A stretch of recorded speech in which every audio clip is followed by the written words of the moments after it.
السلام عليكم ورحمة الله وبركاته. ازيكم يا حبايب قلبي؟ عاملين ايه؟ يا رب تكونوا بخير. انا النهارده بقى يوم الغسيل ده ببقى تعبانة قوي قوي قوي قوي، لان الغسالة عندي نص زي ما انتم شايفين كده. فبص النص دي ارهاق رهيب رهيب رهيب رهيب بجد.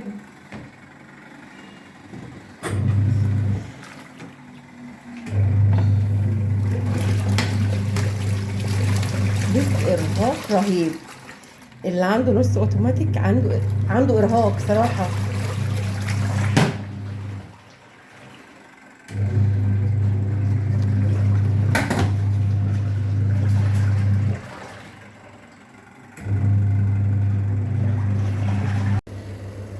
فاللي عنده غسالة نص اوتوماتيك صراحة، يعني ما انصحش حد يجيب الغسالة دي، لان تعب تعب تعب رهيب.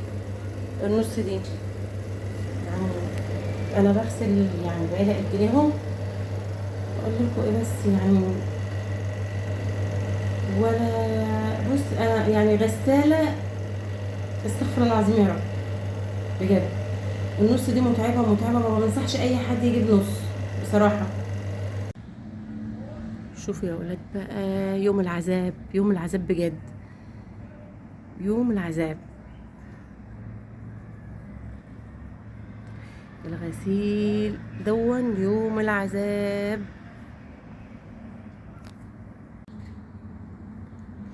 شوفهم بقى الغسيل، انا بص تعبت تعبت تعبت من الغسالة دي. تمام، شوفوا قد ايه، شوفوا تعبت تعبت قوي قوي. ما بنصحش اي حد يجيب الغسالة النص دي، ما بنصحش بصراحة. من الصبح وانا بغسل وتعبت بصراحة. شو المنظر، ولسه شوفوا الغسيل بجد. انا تعبت قوي، وانا عايزة بقى لايك وكده واشتراك في القناة على قد اللي انا بعمله معاكم ده.